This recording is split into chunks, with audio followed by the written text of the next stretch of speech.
Bom, então, boa noite a todos e todas. Para mim é uma grande alegria poder estar aqui de novo, ser merecedor desse convite do grupo de vocês. Eu já falei outras vezes para o professor Eduardo, para o Adriano, e reitero agora, né? Eu acredito que vocês são o maior núcleo de estudos de Feuerbach, do pensamento feuerbachiano do mundo, né?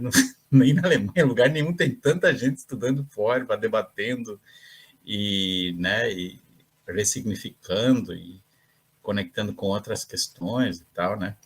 Essa mesma, a própria questão que vocês debateram no último encontro, né? Eu me lembro do livro do Alfred Schmidt, né? Sensibilidade Emancipatória, onde ele diz, olha, o, o Marcuse e o Feuerbach tem tudo a ver, né? Então, parabéns aí pelos debates que vocês têm promovido, parabéns ao programa de pós-graduação aí de filosofia, também de educação, que o professor Eduardo também trabalha, ao RFC, Universidade Pública, produzindo, né, conhecimentos e fazendo os debates que são interessantes de serem feitos, né? E o bom também é isso, né, que pelo menos é o que o Adriano me passou, que hoje seria tipo uma conversa um pouco mais assim, tentando que o propósito desses encontros aqui seria uma palestra, mas uma palestra que também tentasse dialogar com Feuerbach com outras perspectivas, né, com outros autores, outras interpretações e tal. Se não me engano, já teve um encontro aqui que eu participei, né, falando um pouco sobre Bloch, Ernest Bloch, trazendo essa leitura do Bloch do Feuerbach, mas foi mais no finzinho da fala, e a algum momento ali surgiu o debate de que Bloch e Feuerbach estariam mais interessados no legado das religiões do que na destruição e deslegitimação das religiões. Então, isso é uma coisa assim que é um pouco polêmica, eu acredito, né, na própria interpretação do Feuerbach. Grande parte das pessoas que vão estudar Feuerbach o estudam porque ele é uma poderosa arma contra as ideologias religiosas, né? Mas contra a religião como um todo, de modo geral, as pessoas encaram a crítica antropológica do ateísmo antropológico de Feuerbach. E, e eu já tinha essa suspeita aí, né, de que em Feuerbach isso não é bem assim, né?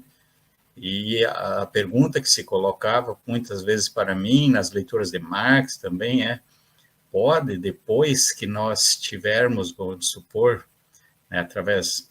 Claro, a gente sabe com Marx que não é só pela consciência, mas depois que nós tivermos consciência, né, do que representa a religião, segundo Feuerbach, né, que são apenas projeções humanas, né, da nossa essência genérica, da nossa condição social, vamos dizer assim, e nós conseguirmos trazer isso para o mundo humano, esses predicados, né, não se trata. Mas justamente isso foi uma coisa que eu sempre me encantou muito, né? Me lembro que o Rubem Alves, ele tem lá no prefácio da Essência do Cristianismo, ele já fala disso, assim, né? Feuerbach foi o cara que disse a religião estão os desejos mais profundos, né, as angústias, os desejos mais íntimos dos seres humanos, quer dizer, os sonhos mais poderosos que existem, eles estão na religião. E, portanto, o Feuerbach, né, aquela velha expressão do Feuerbach de dizer que a religião é a primeira expressão, né, de uma realidade humana que ainda não está conscientemente tomada para si, por isso que a religião vem antes da filosofia, vem antes da teologia, vem antes da filosofia, e às vezes, no meu modo de ver, anuncia até coisas da ciência. Bom, mas a gente tende e se encanta, né, as primeiras leituras, principalmente do Feuerbach, a gente se encanta com a crítica da religião, né, fica impressionado com a crítica da religião dele, com a simplicidade da crítica e, ao mesmo tempo, a profundidade da crítica, e, às vezes, esquece, não passa desapercebido, não valoriza essa outra dimensão do Feuerbach dizer, mas se trata de um legado, né, não se trata de destruir. Então, eu queria... Isso é uma coisa que eu encontrei explicitamente na leitura do Bloch na leitura que o Ernest Bloch faz da filosofia do Feuerbach. Ernest Bloch é um marxista, né, ateu, né, sempre se considerou ateu, mas uma das últimas obras dele é o ateísmo no cristianismo, né? Depois nós vamos tentar entender o que significa esse título. Né? Mas na sua obra principal, que é o Princípio Esperança, principalmente no terceiro volume, no capítulo 53, ele tem um capítulo inteiro sobre Feuerbach. Mas no primeiro volume também já tem 2 capítulos onde entra em Feuerbach, mas aí ele trata ele mais nessa perspectiva marxista, embora já indique para esse conteúdo humano que o Feuerbach teria indicado. E no terceiro volume do Princípio Esperança e depois no Ateísmo no Cristianismo, ele fala explicitamente de que foi Feuerbach o primeiro que mostrou que as religiões, na verdade, não têm um Deus abscônditos, que elas têm, no fundo, um homo abscônditos. E aí que eu acabei até escrevendo um artigo aí que saiu, né, naquele livro que o Eduardo organizou, vocês organizaram aí né, sobre Feuerbach, né, e que saiu também no dossiê Ernest Bloch, né. Mas, ao mesmo tempo, isso nos levaria, então, a pensar o que seria isso, né, porque, deixa eu pegar meu textinho aqui, os apontamentos que eu fiz. E aí o Bloch chega a falar explicitamente que as religiões, elas seriam caixas de tesouros, e em outros lugares ele fala de casa dos tesouros, outros lugares ele fala são as veias subterrâneas da revolução, né? São os tesouros subversivos da humanidade e tal, sabe? E aí a gente fica, no contexto que nós vivemos hoje, por exemplo, né? Onde a gente vê explicitamente as religiões, de modo geral, seitas, religiões, sendo, parece que cada vez mais instrumentalizadas, cada vez mais usadas para dominar as pessoas, para alienar as pessoas, para conduzir os seus desejos, os seus sonhos, né? E aí a gente pensa, não, a nossa luta é contra a religião, né? E essa é a grande interpretação, né, de muita gente com pensamentos críticos e progressivos, né, de achar que nós temos que lutar contra as religiões. Mas eu desconfio que isso é uma aparência. O Bloch chega a falar uma expressão que eu gosto dele, que ele diz assim, ele fala explicitamente esse jargão que a gente sempre usa para várias coisas, né? Com isso nós estamos jogando fora a criança com a água do banho, se nós fizermos isso. Ou em outros lugares ele fala que as religiões, elas são uma caixa de tesouro que precisa ainda ser descoberta e libertada, que ela estaria bloqueada, né, nas religiões.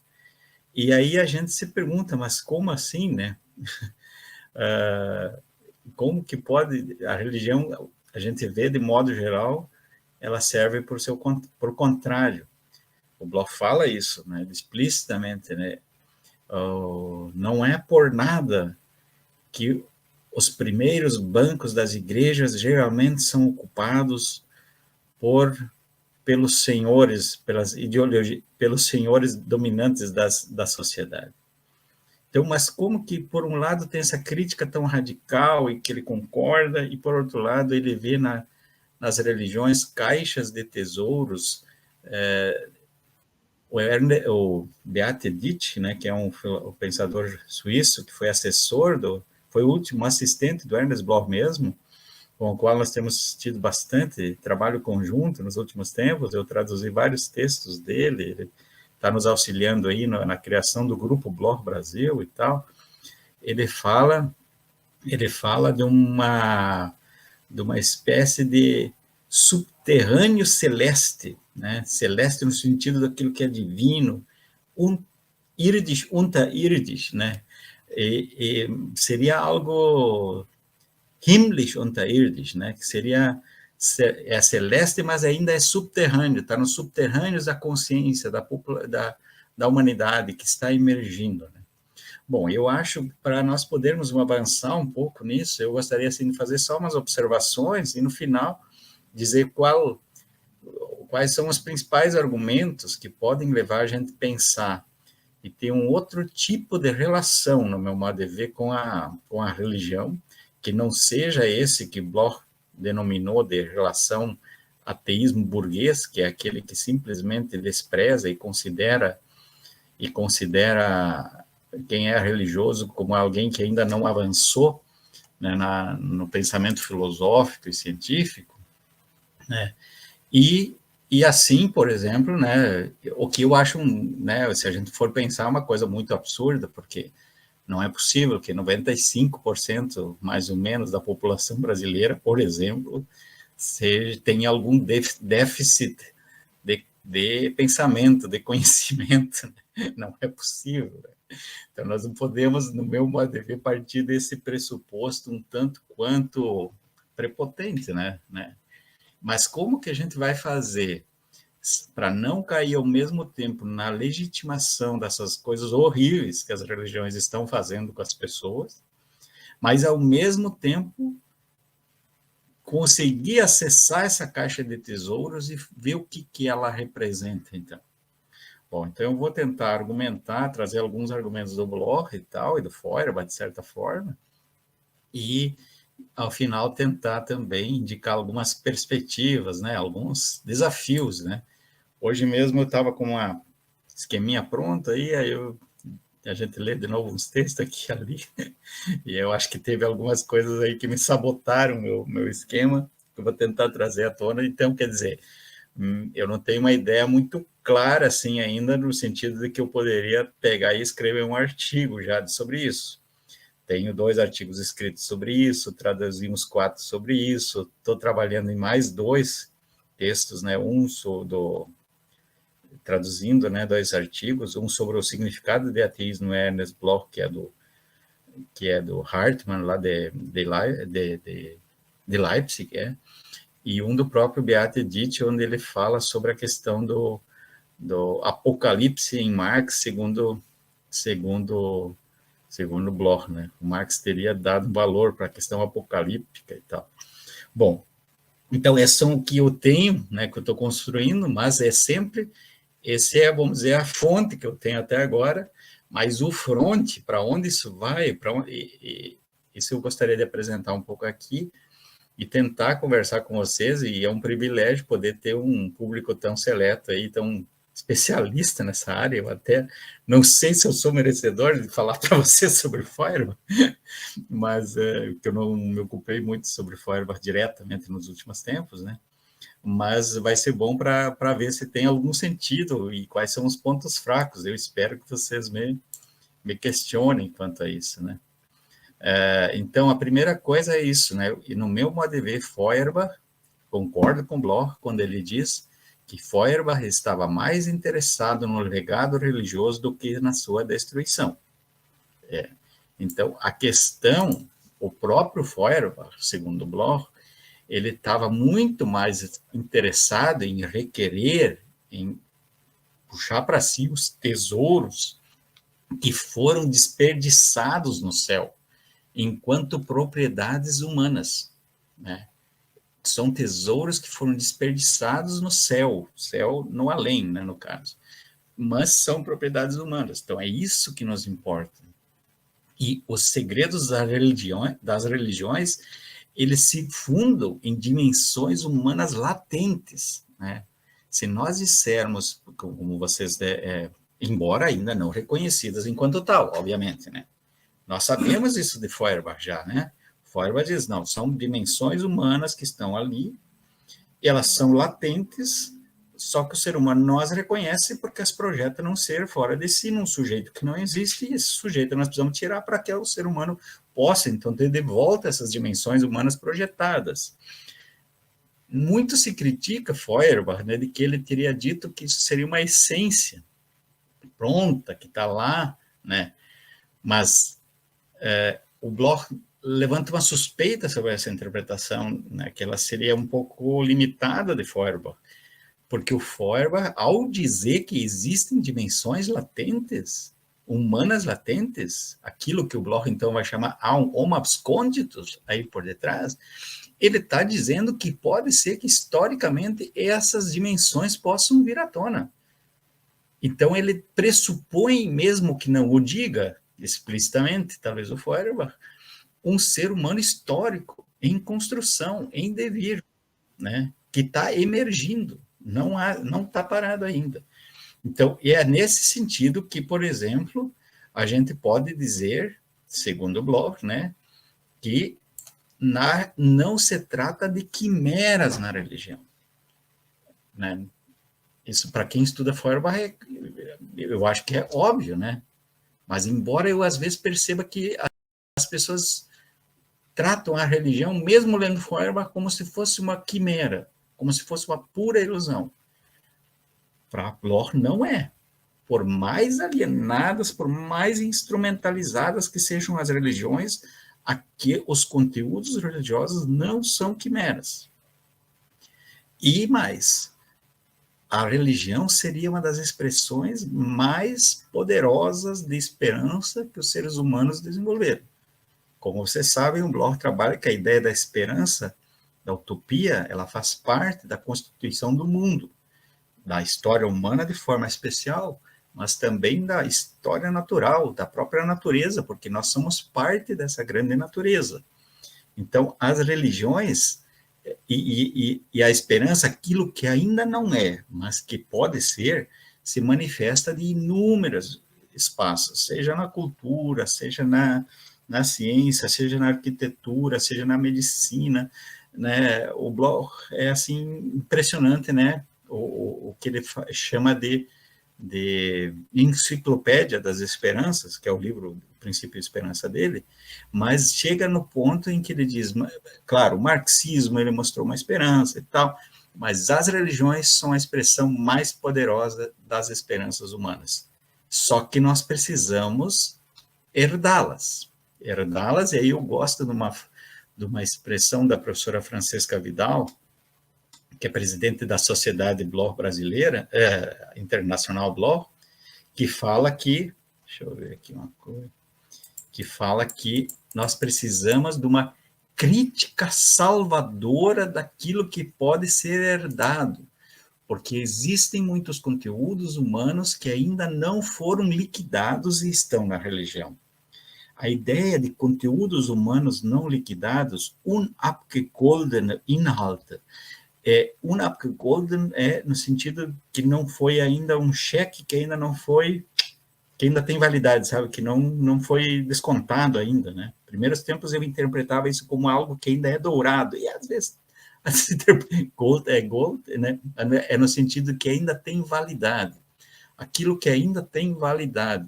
Então nós temos coisas, e aqui tem uma outra questão que eu quero só trazer bem rapidamente do Bloch, que ele tem um conceito que é excedente cultural.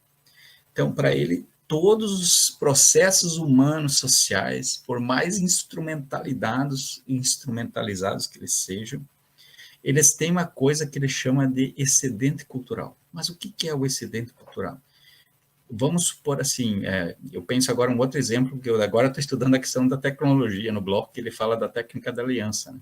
Ele vai dando exemplos que me levam a acreditar que, por exemplo, a internet, vamos supor, ela é uma coisa que foi criada com o único fim, né, em grande medida para a guerra, para o lucro, para o controle das pessoas, mas não quer dizer que ela se deixe reduzir a isso. Ela tem um conteúdo humano que transcende esses fins para os quais ela foi criada. O Bloch chega a falar, inclusive, da energia atômica, né? Quando ele fala, assim, que é uma das coisas mais polêmicas dele, né? A energia atômica, ela pode, né? Bomba atômica pode destruir o planeta, a vida e tal, mas, ao mesmo tempo, nós não podemos negar, segundo Bloch, que nós poderíamos transformar uma parte da Sibéria numa riviera sem problemas com a energia atômica. Quer dizer, nós poderíamos intervir no mundo e construir um mundo onde nós sentiríamos mais em casa, que é a Heimat que ele fala. Então, todos os conteúdos, todas as expressões humanas, elas têm isso, só que muitas vezes isso permanece oculto. Mas é nisso que, mesmo quando instrumentalizados, como no caso da religião, de forma mais expressiva, ela só tem esse poder porque ela consegue lidar com esse conteúdo humano que está ali e o instrumentaliza.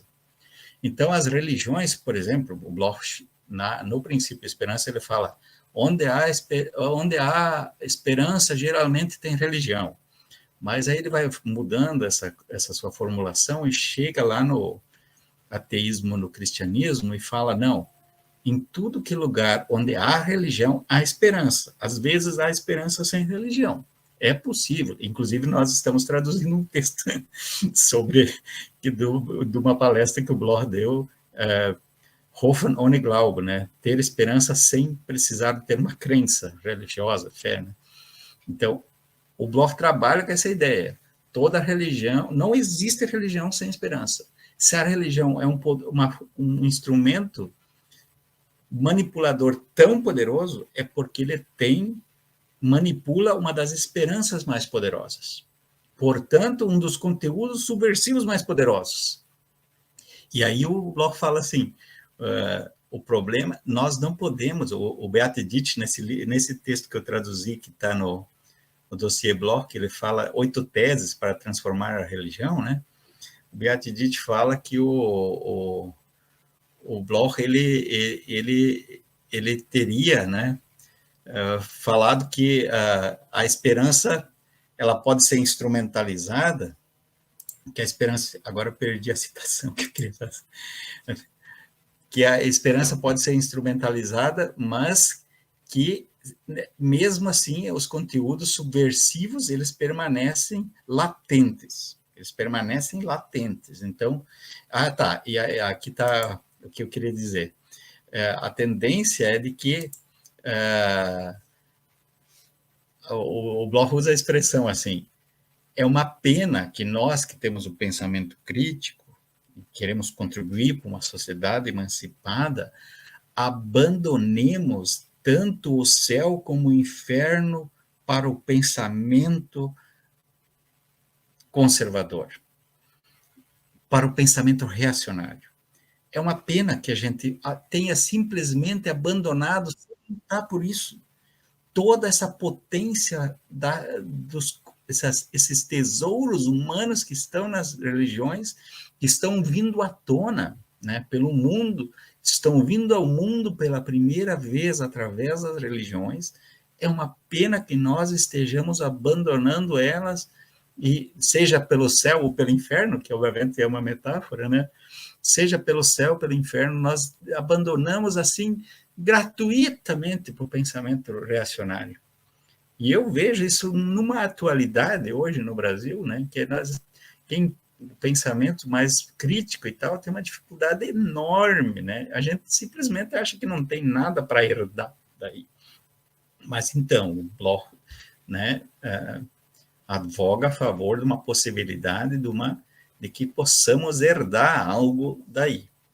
Claro, eu já digo de cara assim, não é tudo, né? Obviamente, nem tudo, porque as religiões, elas são instrumentalizadas, conteúdos são incluídos nelas, elas são históricas, elas são suscetíveis às lutas de classe, etc. e tal, né?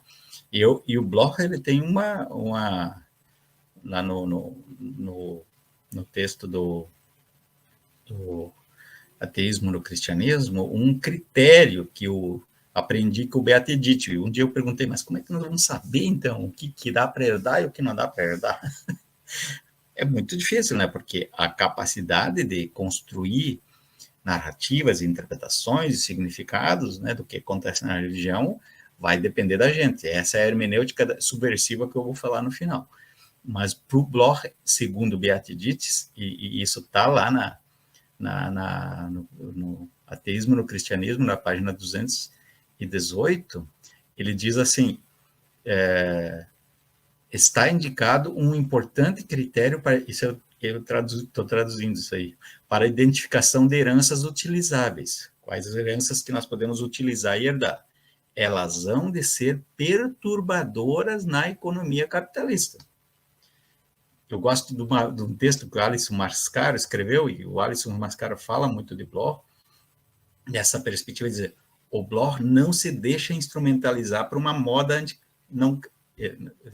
não tem como pensar a filosofia do Bloch sem essa referência constante. A luta dele é contra a economia capitalista. Né? Então, nesse contexto, o que isso significaria? Então, para ele, nesse contexto, no momento histórico que nós vivemos hoje, no mundo capitalista, a crítica que é salvadora, que é herdável, é aquela que perturba, que se contrapõe, que critica a economia capitalista. Esse é o critério. Bom, mas, talvez a gente pudesse conversar sobre algumas questões, assim, do tipo perguntas, né, que eu mesmo me faço e tal. Então, uma delas já foi meio que respondida aqui, que eu diria assim, por que as religiões são tão instrumentalizadas ideologicamente, né, como nós vemos, né, e desde os tempos que nós conhecemos, principalmente no cristianismo, o quanto ele é instrumentalizado e caminha ao lado do poder. Mas, segundo Bloch, isso acontece isso revela o contrário do que as pessoas, de modo geral, acham. Então, a religião é um negócio que só... Não, isso mostra que as religiões têm um poder incrível. E esse poder incrível, infelizmente, só as classes dominantes, obviamente, trazem para o seu lado. Mas ela deveria ser também um campo de disputa e lutas. E nós, quem foi já de pastorais, sabe que é isso mesmo. Nas comunidades eclesiais de base, nas pastorais, eu fui da pastoral da juventude e tal, lá dentro da religião, às vezes tem mais disputas sobre as concepções de mundo do que numa universidade. Outro dia um colega meu falou, mas tu está estudando religião? Eles são tudo conservadores. Eu não sei. Hoje há espaços em religiões que são mais críticas, que têm mais capacidade de construir resistência do que na universidade, em alguns lugares, de mobilizar a população e tal. E nós teríamos que, talvez, um dia juntar isso. Então, por que as religiões são tão instrumentalizadas? Porque elas têm as grandes utopias, os grandes sonhos, os desejos mais íntimos das pessoas estão lá, e obviamente que as classes dominantes que fazem de tudo para que elas possam dominá-los. Então, o Bloch fala assim, se nós formos ler com Feuerbach, não dá para também assim dizer, não, então tá, o Bloch, ele é um cara que, não, agora a religião vale... Não.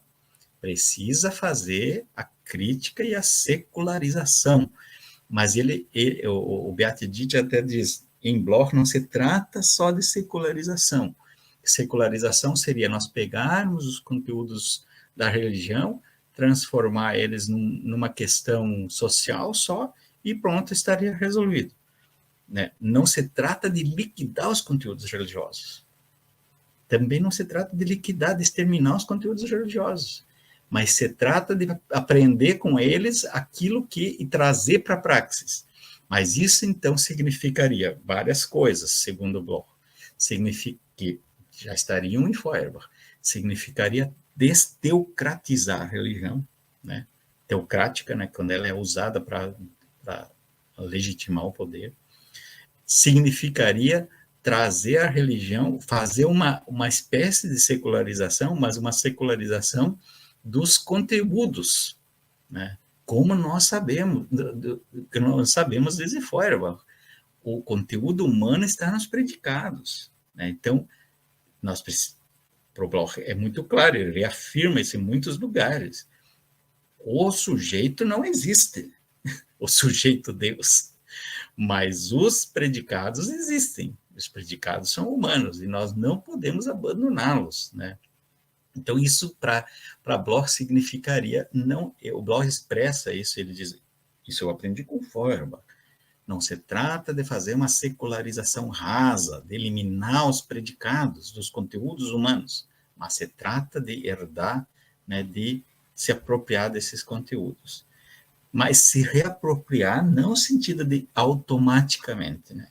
também isso o Beat Dietz, nesse artigo, enfatiza muito, e eu acho que isso é uma coisa bem importante, né, para que a gente não caia em qualquer outro tipo de tentação mística, vamos dizer assim. Se apropriar significa ressignificar, construir algo novo. E aí tem uma citação dele, algo messiânico, aquilo que leva ao êxito, utopias apocalípticas e do reino, no caso específico da religião cristã. Ele acha que na religião cristã nós podemos herdar pelo menos essas três coisas, né? Algo messiânico, que nos faltaria muito, que tem a ver com a ideia da corrente quente no marxismo, segundo o Bloch, aquilo que leva ao êxodo, de a gente sair dessa situação de sofrimento, e utopias apocalípticas e do reino. E esse reino de Deus, né, do cristianismo, o Bloch sugere que Marx já fez a conversão ao falar do reino da liberdade, que seria a sociedade comunista. Então, as utopias, elas teriam essa perspectiva, né? E as religiões teriam isso que nós precisaríamos nos reapropriar. Mas como que a gente se reapropria desses conteúdos bloqueados, desperdiçados, dessa caixa de tesouros perdida no céu, no além? Como é que a gente traz ela para quem sem bom, aí que está o desafio, acho. Esse desafio da filosofia de vocês. Talvez vocês já tenham aí estudado, né, produzido isso, né? Porque não se trata de jogar fora, não se trata de fazer uma secularização rasa, mas de rastrear. O Bloch gosta desses termos. Ele tem um texto chamado, né, o Sherlock Holmes na filosofia. É como se nós fôssemos na filosofia, nas ciências culturais, um detetive que busca aqueles conteúdos no estilo que o Walter Benjamin fala, sabe, aquelas preciosidades, aquelas pérolas do passado e trazemos elas para o futuro e subsidiamos com isso a praxis revolucionária, né?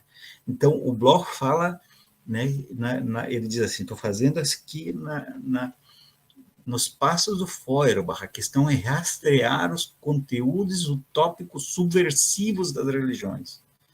Aquilo que, eu cito aqui, a história subterrânea das revoluções está nessa história das religiões.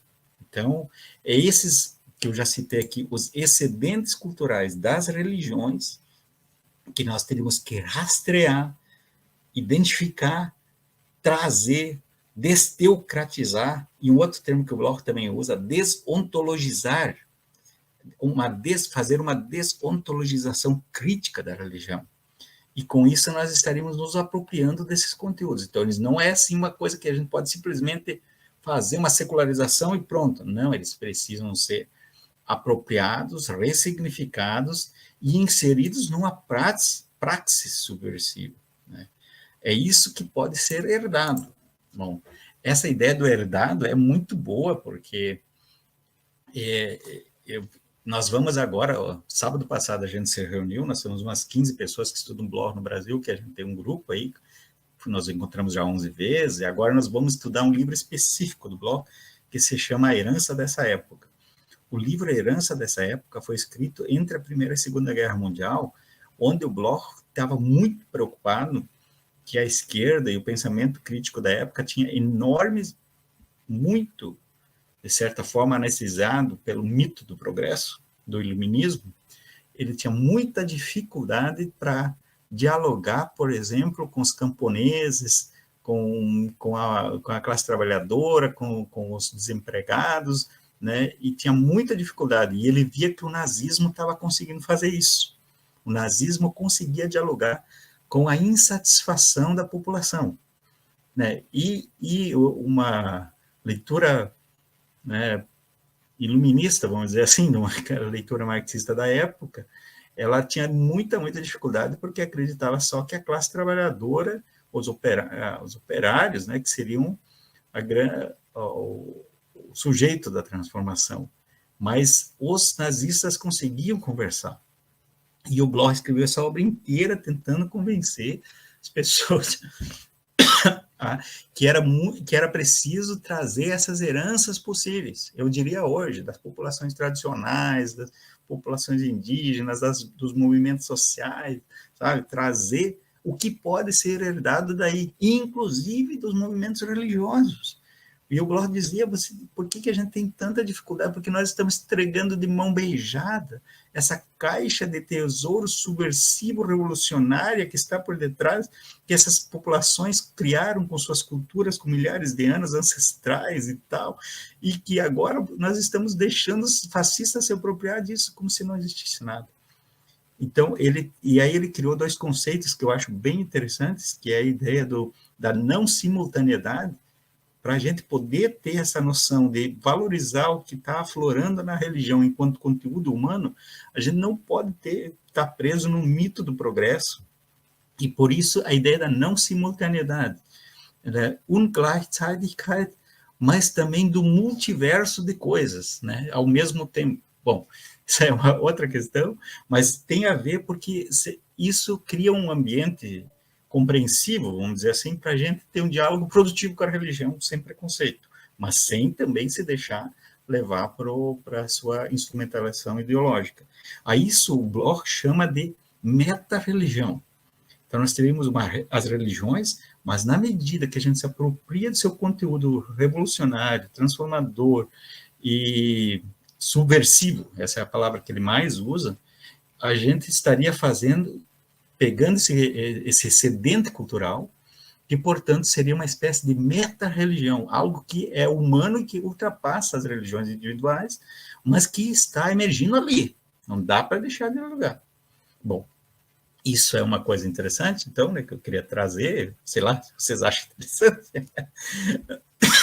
Mas tem mais uma coisinha que o Bloch, eu quero só dar uma provocada aí, que o Bloch fala assim, bom, com Feuerbach nós aprendemos uma outra coisa ainda, que, de fato, nós percebemos, então, que os conteúdos humanos, como nós sabemos, os conteúdos das religiões, são conteúdos humanos. No entanto, nós os projetamos para algum lugar, né? Na medida que nós pegamos esses conteúdos de volta para nós, para a humanidade, trouxemos eles para a praxis humana, e aí tem num artigo que eu escrevi aí, ó, que a praxis é que decide entre o céu e o inferno, porque quando a gente traz os conteúdos para a realidade humana e social, então a praxis humana e social é que decide se vai ser céu ou vai ser inferno. O céu e o inferno não é uma coisa do além, o céu e o inferno é uma coisa daqui e agora, da luta social, né, do engajamento e tal. Mas aí o Bloch fala uma outra coisa que tem muito... Uma vez eu falei disso num evento lá, que eu participo quase todo ano, só na pandemia agora que eu não podia, mas em outubro estive, né, na Sociedade Bloch, né, da Alemanha, lá de Nuremberg, o último encontro foi em Leipzig, e um dia eu falei, não, mas eu queria entender o que é esse espaço oco, e daí eles falaram assim, bom, vamos deixar esse assunto para um outro dia, porque isso vai dar muita conversa, pano para manga. Aí o Bloch fala assim, é como se a gente se enxergasse no espelho, a religião. Bom, daí eu descubro, não, mas sou eu no espelho. Mas o espelho não deixa de existir. Ou ele diz, um outro paralelo que ele usa, né? Quando lá em Leipzig, Spinoza, né, tinha esse debate, né, antes deles, o que constrói o conhecimento, se o conhecimento, aquilo que o Kant resolveu depois, né?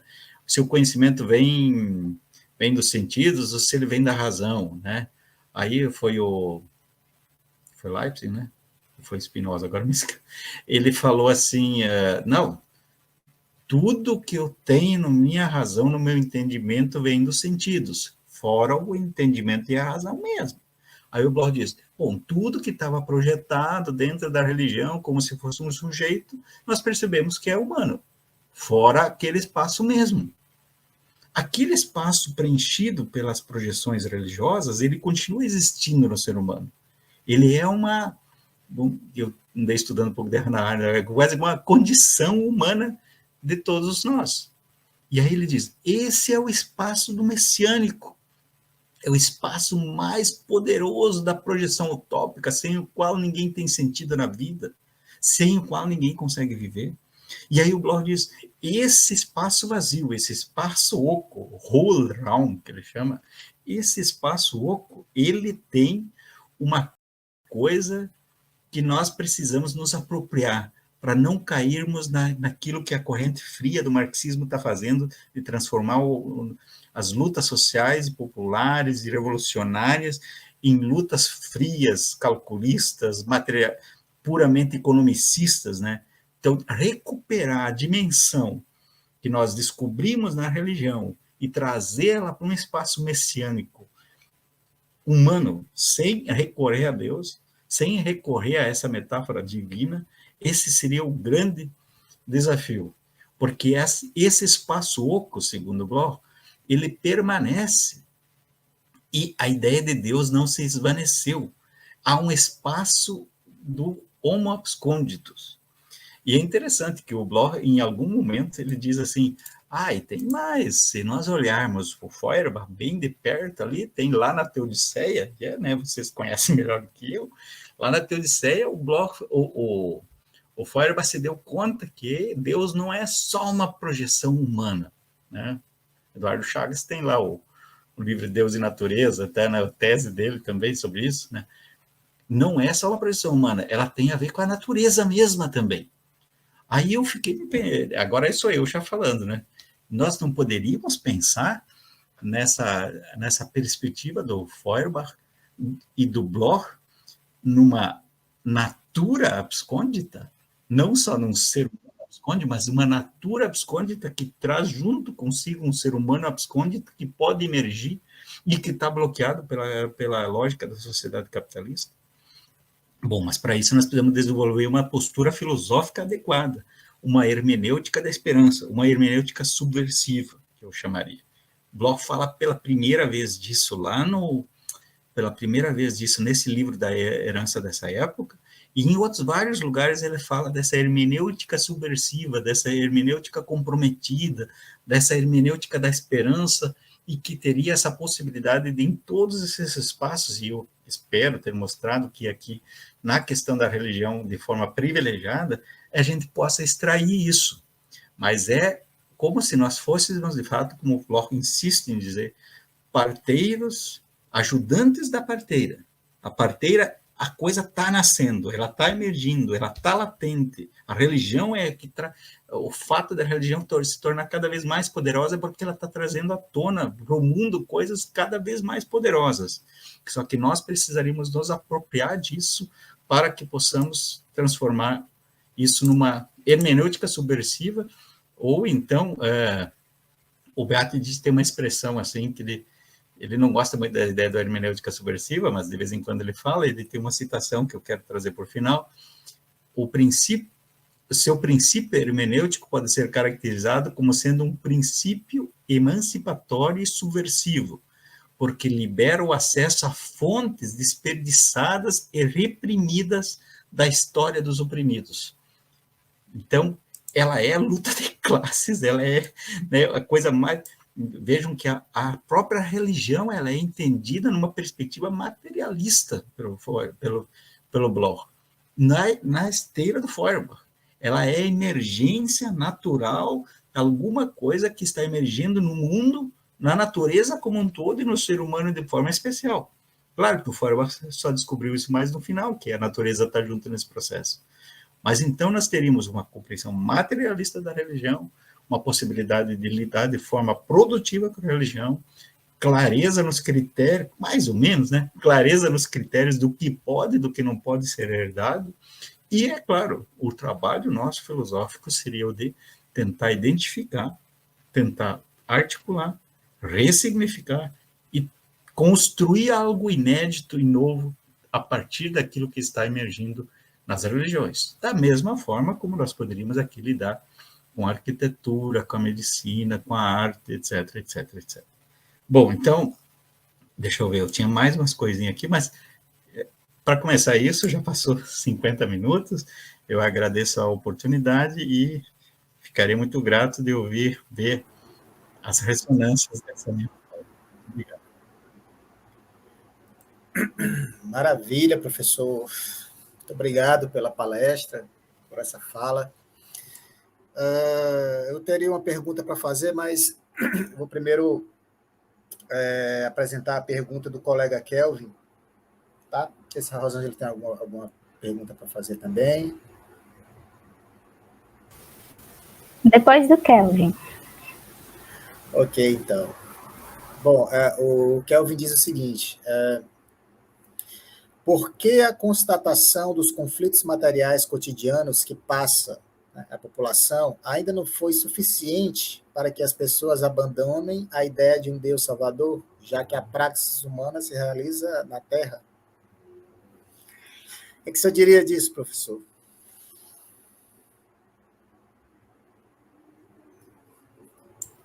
Esse é o desafio, né, Kelvin? Esse é o desafio.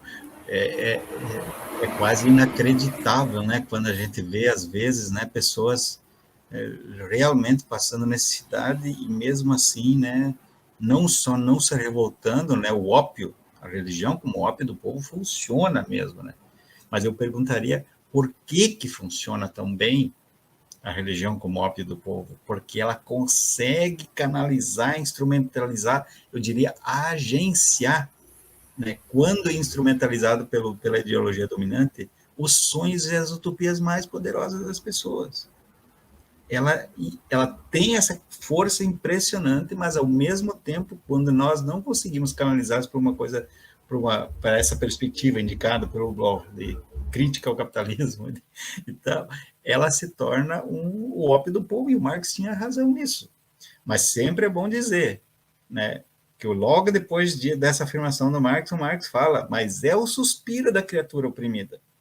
Talvez porque ela não encontre nenhum outro espaço para respirar. A religião é a única que oferece isso para ela, e nós não conseguimos criar nenhum outro espaço onde ela possa fazer isso. Lembram? Feuerbach fala lá na Essência do Cristianismo, por que os monges gostam tanto da Virgem Maria? É porque eles não têm mulher. Porque não sei, sabe, é uma coisa assim muito. Então, as pessoas, por que as pessoas pedem tanta saúde e dinheiro na religião? Porque elas não têm saúde e dinheiro. Então, como elas não veem nenhuma perspectiva, nenhuma saída nesse mundo como ele está, elas pelo menos se projetam ali na religião. E aí os caras manipulam a religião e fazem disso um instrumento de manutenção. Então, os conflitos materiais, eles nem sempre são vistos, né, como a base disso, né? Às vezes, tanto que se fala que é a vontade de Deus, é o castigo de Deus e tal, mas como o Bloch diz, isso é uma desvirtuação, né? Porque mesmo no cristianismo, no caso do livro, a essência, ateísmo no cristianismo, o Bloch fala especificamente aborda as utopias subversivas do cristianismo, né? E ali sempre, de novo, aparece isso, né? A saída do Egito, a fuga, né? A luta contra a opressão no Egito, em busca de uma terra prometida, né? No Novo Testamento, a coisa do reino de Deus, né, onde haja vida em abundância, né? E segundo Bloch, isso sempre esteve em algumas correntes subterrâneas do cristianismo, mas de outras religiões também, sempre esteve presente. Há sempre uma potencialidade disso acontecer. Mas a ideologia dominante faz de tudo para instrumentalizar isso. E eu acho, inclusive, que, de certa forma, o fato de a gente não conseguir fazer esse diálogo é um dos motivos que as pessoas não conseguem se dar conta. Segundo Bloch, a crítica ateísta traz os conteúdos humanos das religiões de volta para os seres humanos. Isso precisa ser feito. Ao mesmo tempo, as religiões podem enriquecer todas as lutas ateias e aquilo que ele chama de corrente fria do marxismo, ao acrescentar a ele a dimensão messiânica de uma possibilidade, né? Porque, às vezes, a gente quer que as pessoas lutem contra as suas misérias materiais, mas elas não encontram nenhum horizonte messiânico utópico, vamos dizer assim. Quando a gente fala messiânica, as pessoas já logo relacionam lá com como que a gente constrói um horizonte utópico messiânico, ou para preencher aquele espaço oco que nós queremos que não seja preenchido por um Deus dominador, né, um Deus opressor? Como é que a gente preenche isso, né? E a gente tem uma dificuldade, porque a gente tem uma visão que o Bloch chama de um ateísmo burguês. que é um ateu burguês que acha que tudo é só o passado, que é só razão, que é só ciência, que isso, quem não alcançou isso, não... Então, a gente desqualifica as pessoas e, por isso, não estabelece o diálogo também. Bom, mas isso é uma das coisas, obviamente, mas eu sempre penso, muitas pessoas, eu conheço muitas pessoas que se tornaram engajadas em lutas sociais e são militantes, assim, que começaram a fazer isso no interior das religiões, nas pastorais, nas mobilizações sociais. Eu estive aqui, na nossa região, nós temos 8 aldeias, eu moro aqui em Foz do Iguaçu, né, na região oeste do Paraná, no meio do agronegócio, produção de soja, 75% dos votos para o Bolsonaro, a coisa é terrível, sabe? E mesmo assim tem 8 aldeias bem organizadas, mobilizadas, né, de índios guaranis, de indígenas, né, aldeias indígenas guaranis. Inclusive agora nós reconquistamos a Itaipu, vamos ter um setor que vai trabalhar só com ele.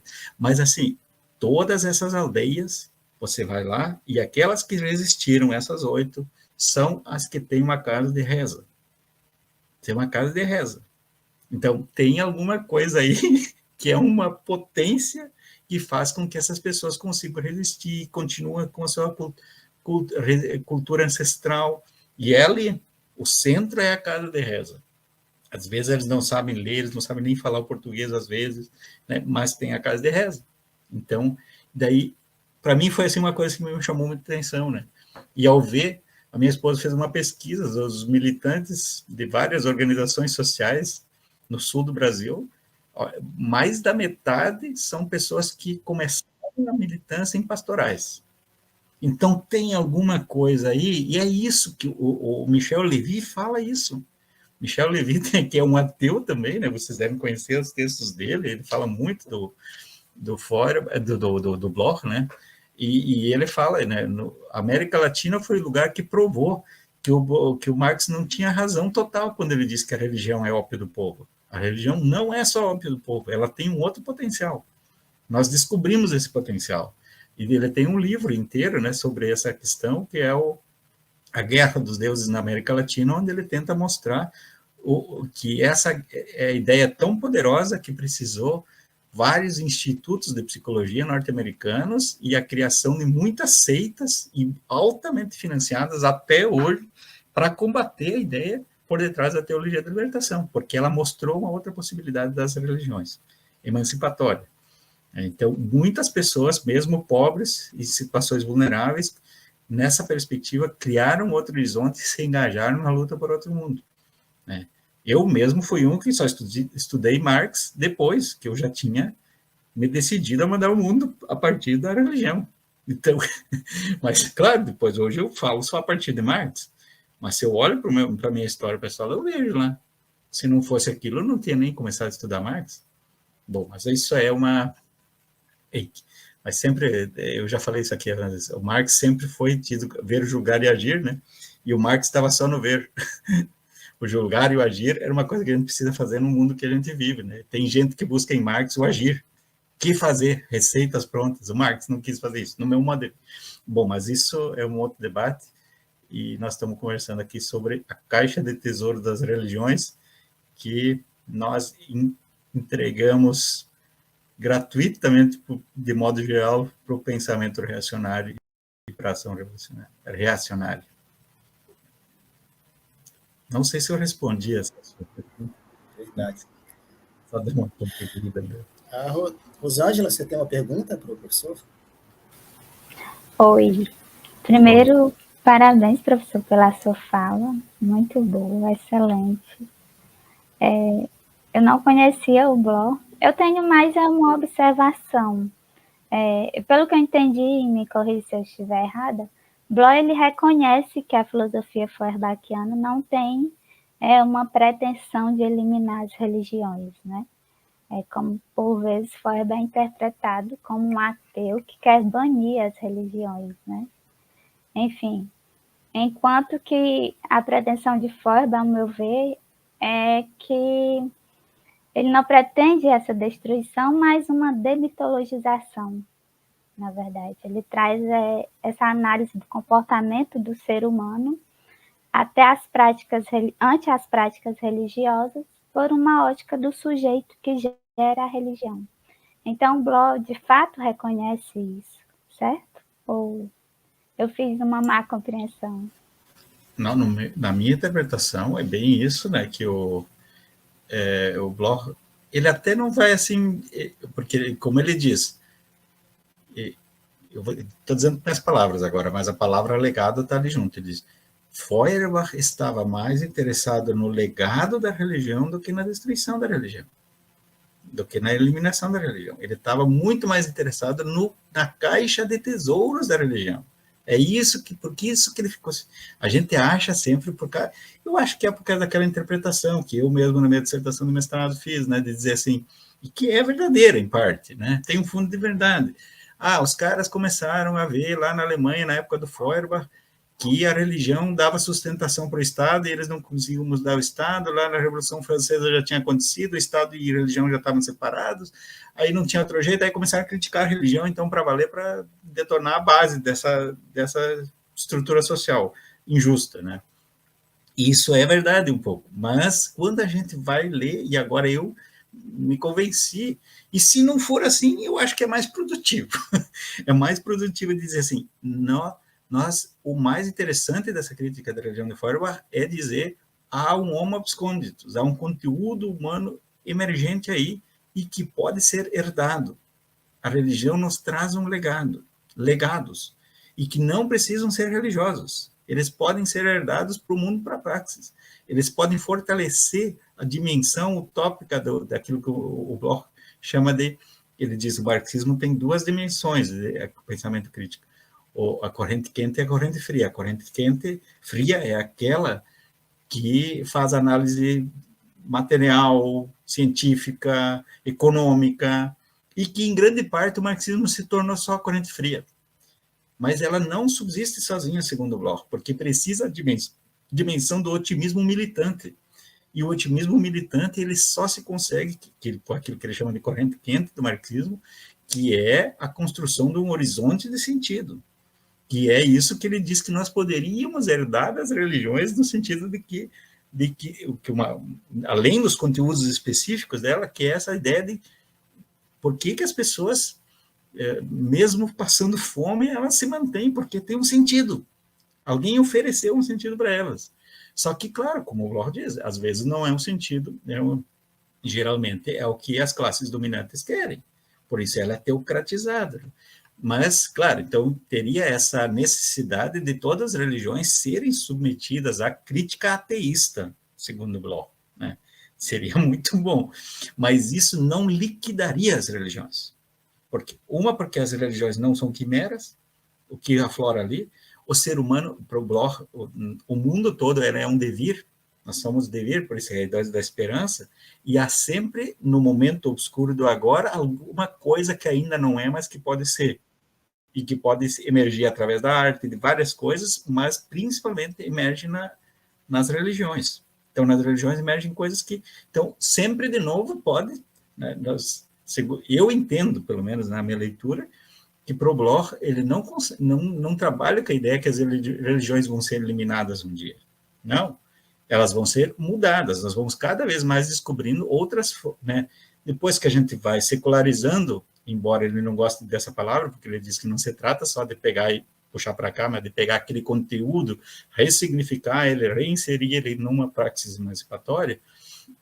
Então, ele diz assim, né? Pode chamar secularização, desde que secularização signifique praxis emancipatória com construção coletiva dos sujeitos, né?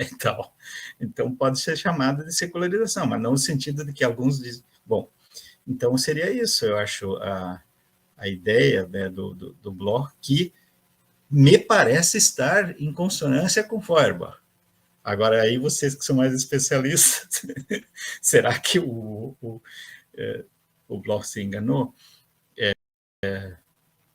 Bom, o Beat Ditt acha que o Bloch teria dado um segundo passo, além do Feuerbach, no sentido de dizer assim, não se trata só de se apropriar desses conteúdos num sentido pela consciência, Mas porque o Bloch então, foi um marxista, ele disse, não, isso aí precisa implicar em transformação social, né?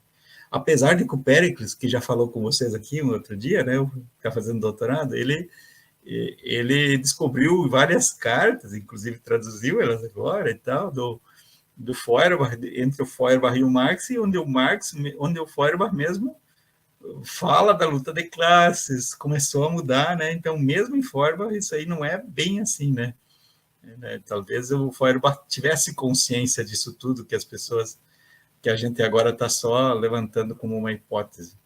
E daí tem essa outra ideia fantástica, que é a quando o Bloch deixa no ar, a ideia da teogonia do Feuerbach, de que a religião não é uma coisa só antropológica, que ela é uma coisa da natureza como um todo, que é quase é perigoso, assim, né?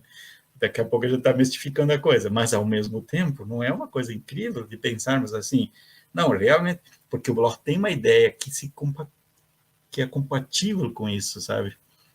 Pena que ele nunca, pelo que eu conheço, assim, até agora das obras dele, não desenvolveu, que é dizer assim, não basta, qual é o horizonte último? O Bloch trabalha com essa coisa, né? Tem a fonte, que é a matéria, que é o mundo em devir, que nem o Schelling falava, né? A natura naturans, e ela vai, então, nós estamos no meio desse processo, ajudando a construir e tal, mas para onde vai isso? Ele sempre pergunta, sentido, né? Horizonte, ele fala, o horizonte último, a foz, tem a fonte e tem a foz, e nós mesmo somos essa correnteza, né, que vai. Para onde vai isso tudo, né? E aí o Bloch usa o termo alemão Heimat, que Heimat significa um lugar onde a gente se sente em casa. É tipo, pergunta, Rosângela, qual é a tua Heimat? É Fortaleza? Ou onde você se sente em casa, nasceu lá? Né? Talvez seja, sei lá, num outro lugar, né? Talvez seja lá no Crato, sei lá, talvez seja em Foz do Iguaçu. Eu me sinto um pouquinho já de Foz, mas não posso dizer que eu sou a minha Heimat de Foz, porque eu estava sem alguns 3 anos aqui. Né? Então, é isso que o Bloch diz, é aquele lugar onde a gente se sente em casa. Daí ele diz, para isso, temos que ter, não pode ter como é que é o imperativo categórico de Marx, segundo ele, é lutar contra todas as formas a luta, a crítica da religião termina agora com o imperativo categórico de lutar contra todas as formas onde o ser humano se sente um ser escravizado, humilhado, desprezado. Então, isso é uma coisa, realmente. Enquanto a gente se sente humilhado, desprezado e não sei o quê, não tem como a gente se sentir em casa.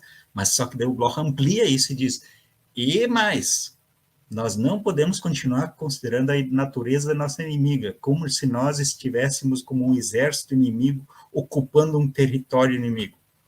Nós hoje lidamos com a natureza como se nós fôssemos um exército ocupando um território inimigo. Ela não é nossa inimiga. Por isso, então, eu estou agora trabalhando nessa ideia da técnica da aliança no Bloch. Ele tem toda uma ideia sobre o que seria uma técnica da aliança. Então, tipo assim, a religião, ela é a luta de classes, mas ela também é uma mudança, ela teria já em si esse potencial. Quando o Bloch e o Feuerbach dizem a religião ela tem a ver com a natureza também, então as religiões naturais que a gente via como sendo uma coisa anterior às religiões monoteístas, talvez não sejam. Veremos que o Bloch tem a ideia da não simultaneidade. Então pode ser que há algo herdável dessas religiões naturais que é muito mais para frente, mais humano do que as religiões monoteístas. Então, cria-se um... Bom, aí... Mas isso o Bloch não desenvolveu, eu que estou imaginando. Muito obrigado, desculpa. Ok, professor. Vamos passando aqui pelas perguntas, né? Aí tem a pergunta do seu conhecido aí, amigo, conterrâneo, Gerson. Ele diz o seguinte, aí, em ideologias regressivas, como teriam possibilidades de rastrear predicados humanos e naturais para viabilizar praxes libertárias em ideologias regressivas? Como teriam possibilidades de rastrear predicados humanos e naturais para viabilizar praxes libertárias? Obrigado, Gerson. Grande Gerson, sempre marcando presença. O Gerson entende muito mais do que eu sobre esse assunto aí. Estou eu falando aqui. Ele andou se ocupando muito com essas questões, né? Obrigado, Gerson. Mas, ó, eu, quando me faz esse tipo de questão, eu me faço, né? Como assim, né? Eu acho que é um desafio. Não sabemos ainda direito como fazer. Mas, olha só, com certeza é possível sempre, no meu modo de ver. Segundo a convicção de Bloch. Por pior que seja. O Bloch chegou a dizer que até nos nazistas tinha, na bomba atômica tinha.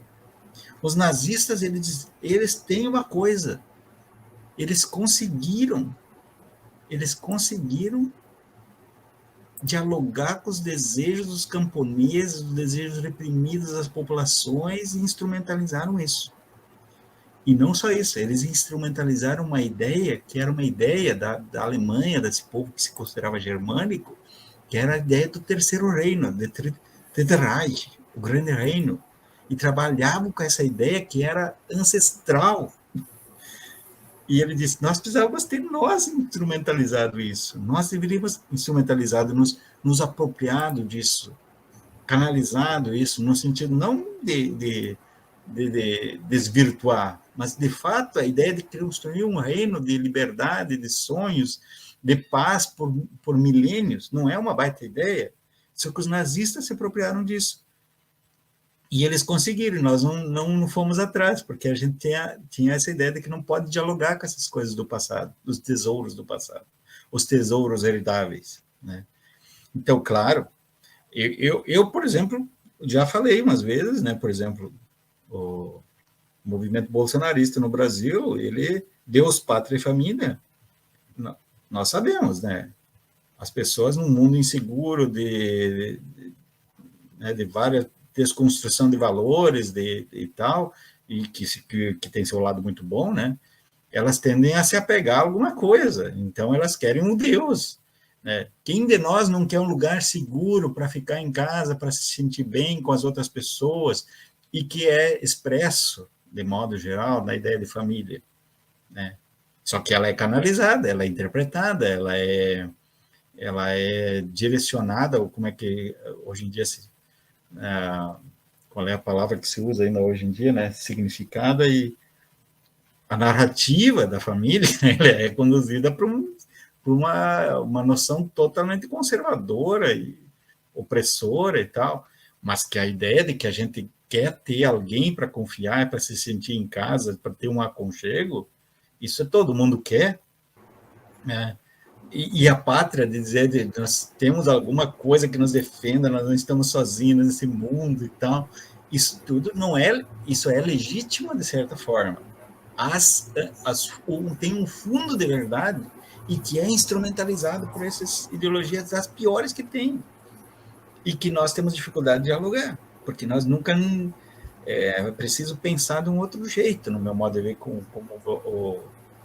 e para isso, obviamente, vai precisar uma concepção filosófica, social e tal, que dialogue com isso, que tenha abertura para isso, que não trate essas questões com desprezo e com prepotência, mas, ao mesmo tempo, que seja potencialmente crítico, né? Que tenha capacidade de fazer a crítica ideológica. Eu não sei, às vezes eu penso que até internamente isso pode surgir, né? A gente poderia, né, contribuir, mas aí já é mais difícil, né? Mas isso serve, a mesma coisa serve para a ciência, né? Na universidade, né? Por que tanto cientista e tal, né, está a serviço do poder do capital totalmente, né? Então, a indústria cultural, estou estudando agora com uma turma, a indústria cultural é uma coisa impressionante, né? A força da indústria cultural. Mas, mesmo ali na indústria cultural, eu li ontem, de novo, todo aquele texto, né? A indústria cultural e a mistificação das massas, que está no conceito de dialética do esclarecimento. É impressionante como no Adorno, no Horkheimer, ela já está presente, pressuposta sempre essa ideia de que há algo de humano que está sendo instrumentalizado. A manipulação reversa, o trágico, todas essas coisas, elas só são possíveis porque há um conteúdo humano manipulado aí. Só que obviamente, nós não temos receita ainda. Ao que parece, o Bloch indica que é, claro, a crítica ateísta, filosófica, ideológica, mas o principal é a praxis humana. A praxis humana que, daí, concebida numa perspectiva aberta, nesse sentido, não que nem eu falei antes, que é aquela que é uma ajudante da parteira, não é um ideal externo que se impõe sobre o mundo, para o Bloch, a praxis. A praxis é fazer com que aquilo que já está emergindo, que já está latente, se manifestando, embora às vezes de forma alienada, que isso possa vir à tona e se tornar conteúdo subversivo. Não se trata de trazer conteúdos externos, isso seria de idealismo, né, que é, no modo de ver do Feuerbach, do Bloch, tem um capítulo 19 da Princípio e Esperança, que é só sobre as teses de Feuerbach, né? Teria uma outra discussão bem interessante sobre Feuerbach, que não é diretamente sobre a questão da religião, mas sobre o que é a praxis, né? Então, o Bloch enfatiza isso a partir de Feuerbach, essa ideia, né, de que é na praxis que a consciência o tópicos vem à tona mesmo de forma autêntica, né? Bom, mas isso é um outro debate.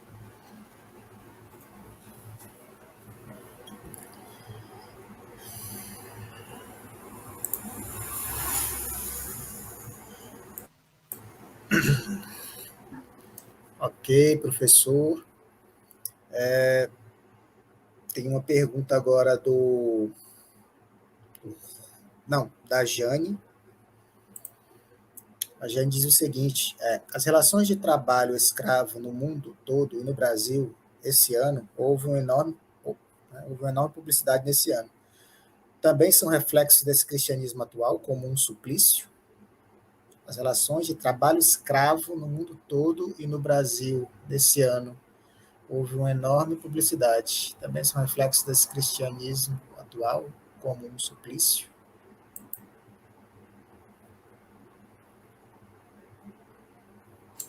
O critério, como diz o Bloch, né, e na interpretação mais explícita do Beate Dito do Bloch, para saber o que a gente pode herdar das religiões, é se ele coloca em questão o capitalismo ou não.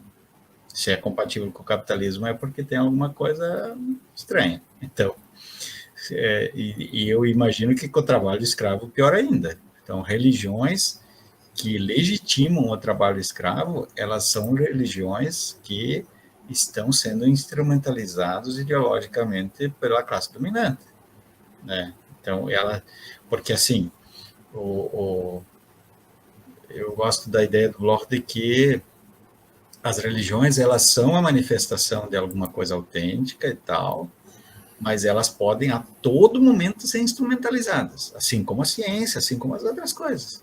Elas podem a todo momento ser instrumentalizadas. Então, é uma luta constante, né, para fazer isso acontecer. Então, por exemplo, um trabalho escravo que seja, né, justificado ou legitimado por qualquer tipo de religião, para o Bloch, ela não é legítima, né? É uma instrumentalização da religião. Então, eu acho, né, me parece que para Feuerbach também seria, né? Então, toda essa... e, claro, né, óbvio que pode ter defensores do escravismo que vão tentar manipular, interpretar a religião de tal forma a justificar, assim como tem gente que justifica, né, uma religião como o cristianismo, que tem na ideia de que Jesus falava, né, eu vim para que todos tenham vida e a tenham em abundância, e aí os caras justificam com Jesus Cristo o uso de armas e a morte de inocentes, etc. e tal. Então, tem essas possibilidades de interpretação.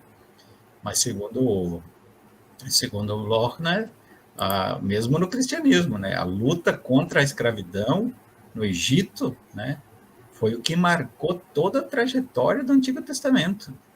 A história do Antigo Testamento é a luta contra a escravidão no Egito. Então, fazer da religião cristã, mesmo do judaísmo, uma coisa que justifica a escravidão seria contrária, não sei como é que, não posso pronunciar das outras religiões, né, explicitamente contra toda essa tradição e contra a ideia de que eu vim para que todos tenham vida e a tenham em abundância.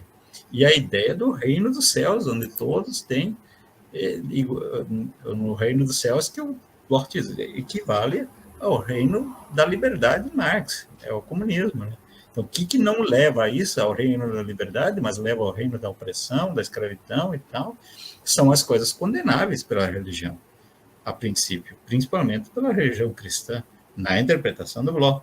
Por isso que o Bloch é tão bem recebido, por exemplo, pelo Leonardo Boff, né, que cita muito Bloch, leu Bloch, né? Gustavo Gutierrez, que no Peru escreveu, né, os estudos sobre a realidade peruana, foi um dos primeiros a estudar Bloch também e usar Bloch diretamente para justificar a luta dos indígenas, né, dos povos autóctones, né, e dizia que era possível construir uma sociedade socialista não capitalista a partir das populações tradicionais e que isso não necessariamente precisaria passar pela luta operária, porque lá não tinha muita luta operária, só tinha praticamente uma relação feudal na época no Peru, e ele conseguiu, com o Bloch, trazer isso.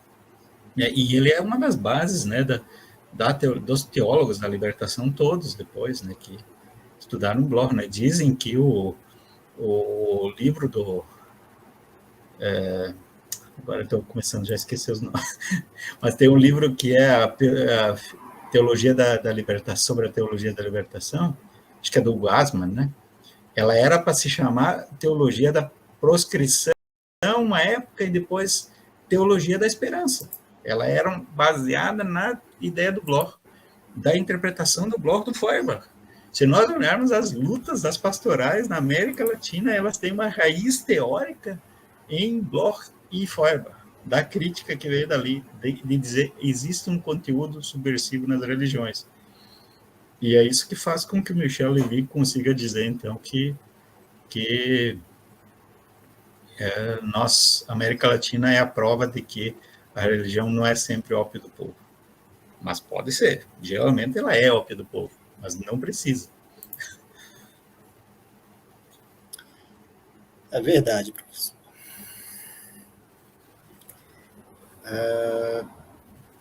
Tem aqui uma pergunta, mais uma pergunta do...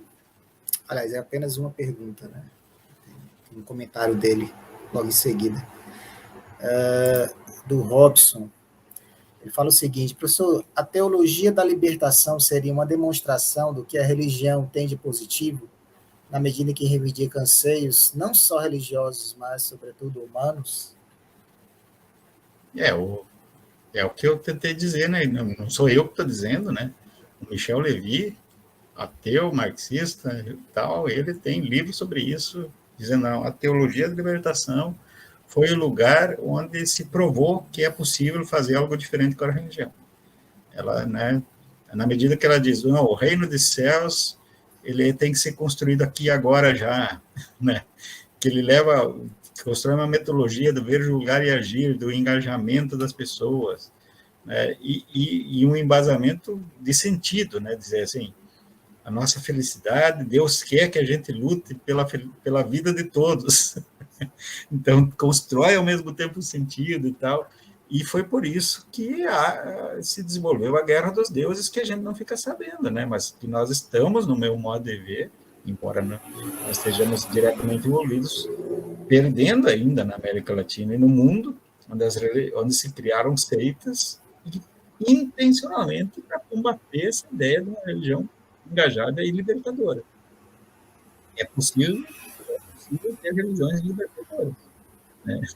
Por mais que, quando a gente estuda Feuerbach e tal, a gente tem muita dificuldade para acreditar no sujeito que existe, né? Mas os conteúdos humanos que afloram nas religiões, eles são muitas vezes únicos. Não existem em lugar nenhum. E eu continuo achando assim, a ideia do Adorno, né, do não idêntico, hoje no mundo que nós vivemos, né, nós temos muito poucos espaços não idênticos.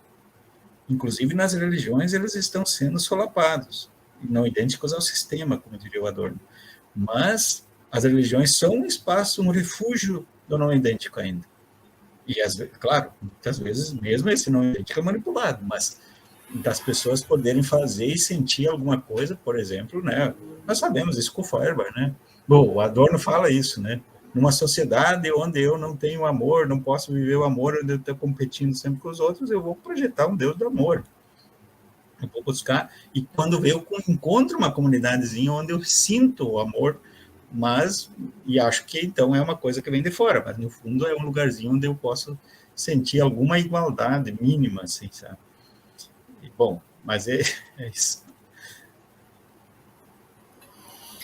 Maravilha, professor. Bom, não temos mais perguntas aqui no chat, né? Mas eu teria na verdade, é uma coisa que eu queria comentar, uma coisa que o senhor falou. Numa certa altura da nossa fala, você falou numa espécie de natureza escondida, natura absconde. Como tem o Deus absconditus, aí o Bloch fala do homo absconditas. Aí eu estou desconfiado que está emergindo uma natura abscondita. Sim, sim. Que está ali latente, mas que nós não conseguimos ver e está bloqueado ainda, né? Isso, pode. Essa natureza escondida, né? Essa natura absconditus. Queria saber assim do senhor como é que seria possível uma utopia desse tipo, né? Havendo tantos sistemas religiosos diferentes, né? Tantas ideias de bem e mal, né? Diferentes, né? E como é que nós poderíamos associar, né, todas essas comunidades humanas a encontrar um ponto de equilíbrio assim para construir essa utopia? Então, basicamente seria isso, né? Essa ideia de bem e mal, que seria bem e mal a partir de então, né? É uma pergunta um pouco mais filosófica, mas assim, é uma coisa que tem que se enfrentar, né? Inclusive o professor Ubiratani, né, aí do Maranhão, o professor Ubiratani, ele tem me desafiado aí, nós temos nesse nosso grupo, ele vai trabalhar conosco aqui no PPG agora, né, com o professor visitante. Tem um texto do Bloch que se chama A Esquerda Aristotélica, né, sobre a esquerda aristotélica, sabe? Então, vem desde o Avicena de Averroes essa ideia de uma natureza produtiva, de uma natureza não estática, de uma natureza em devir, sabe? E ela reaparece lá no Spinoza, quando Spinoza fala, né, da natura naturans, em vez de natura naturata, que existe uma... E o Schelling pegou isso e trouxe, né, e disse, não, a natureza, ela é devir, ela é naturans, e de certa forma, no meu modo de ver, o Schelling consegue mostrar que há uma primazia da natura naturans em relação à natura naturata, e isso faz com que o mundo seja o eterno vir a ser, né? Ele chega a falar assim, o Schelling, aqueles que acham que o mundo é um sistema fechado e que pode ser dito em forma de razão, eles estão querendo enganar a gente. Não existe isso. O mundo, nenhum sistema filosófico pode dizer tudo. Por isso que ele fala da filosofia positiva, que então seria uma filosofia puramente racional e tal. E o Bloch, no meu modo, emenda ali com a ideia que eu acho fantástica, que a gente poderia trabalhar, né? Que, como você perguntou da questão da ontologia, ele constrói uma ideia de uma ontologia do ainda não. Não é uma ontologia que diz as coisas são assim e pronto. Não, Bloch trabalha com a ontologia do ainda não. Então, a ontologia do ainda não é que tudo tem um ainda não que está em potência e surgindo. O Habermas sacaneou o Bloch ali e falou assim, o Bloch tem uma teoria das potências. É uma potência aristotélica, tomasiana. Não, mas no meu modo é a ideia da dialética marxista mesmo. No sentido de que há sempre algo que ainda não é, mas que pode ser. E infinitas possibilidades. Nunca se termina isso. Então, portanto, a natureza é isso, o mundo é isso. Nós, como a história, como uma das expressões da natureza, somos isso. Ontologia do ainda não. E, bom, mas o Bloch também fala em muitos lugares, a Ana Lorenzoni, na tese dela, ela diz, não esqueça, isso, na tese dela, não esqueça o melhor. Tem umas partes finais do Princípio de Esperança que o Bloch tem várias vezes essa expressão, não esqueça o melhor. O que é o melhor? não esqueça o melhor, para onde você quer ir, onde você está indo. Não no sentido de uma receita pronta, mas um mundo onde a gente possa chamar de Heimat, onde não haja oprimidos e opressores, e onde a natureza não seja mais considerada como um território inimigo. Para mim, são os dois grandes critérios, assim, horizonte utópico último, e ele não, nós nunca vamos alcançar totalmente, mas nós vamos ter um parâmetro para dizer, estamos no rumo certo ou não, né? Claro, sempre vai ter interpretações, uns vão dizer, não, mas é pelo mercado que nós vamos construir a paz com a natureza, né, e tal.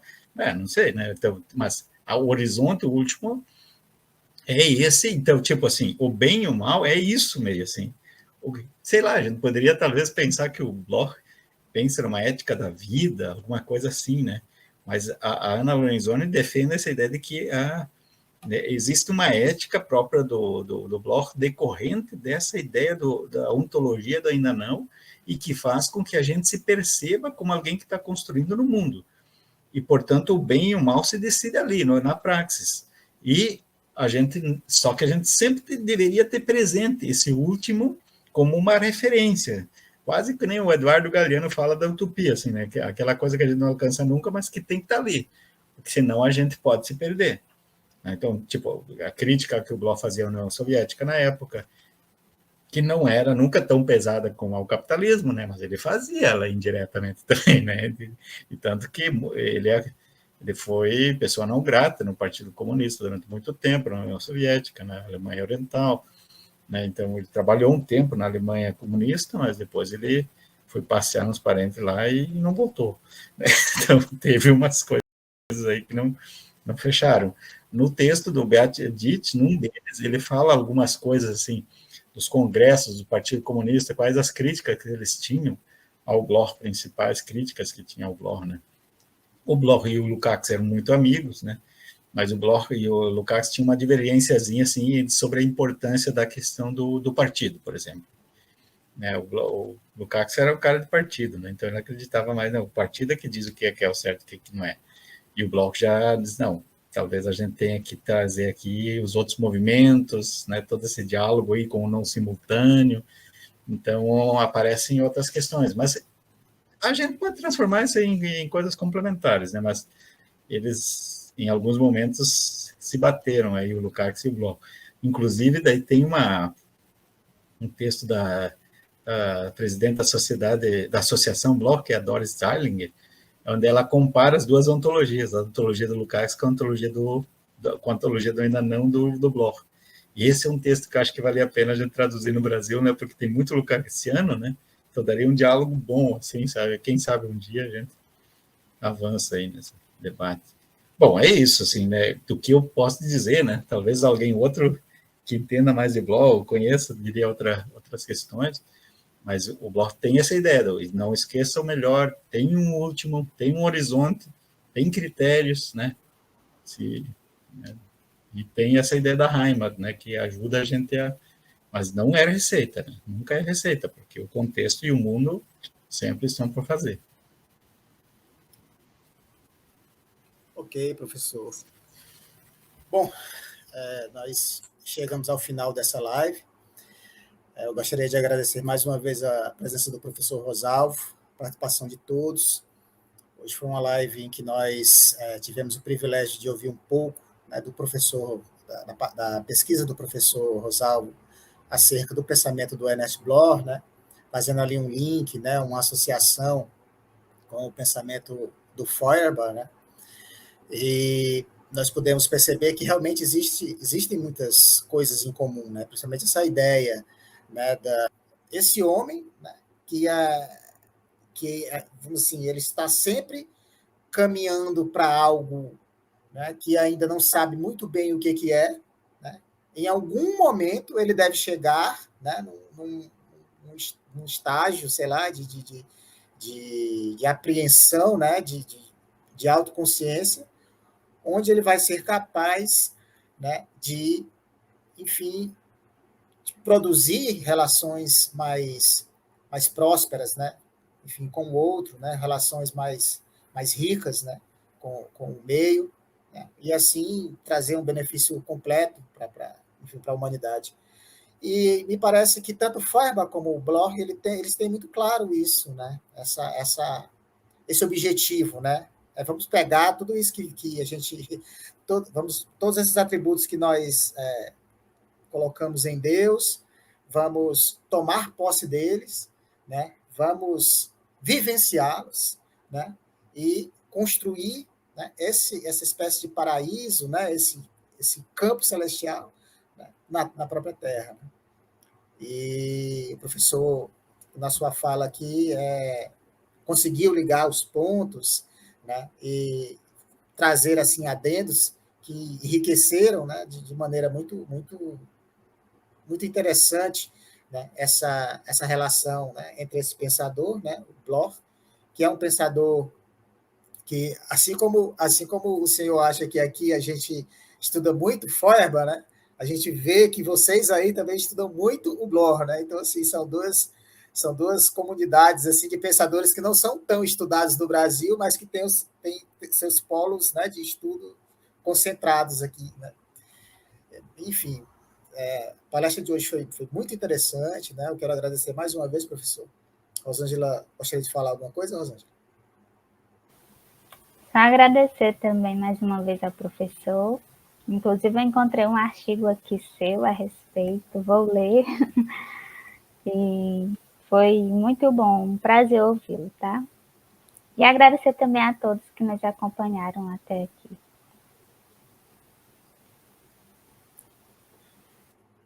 Ok, professor, o senhor gostaria de falar as palavras finais? O microfone está desligado, professor. Tá? E quem sabe um dia a gente faz outras atividades juntos aí. Então.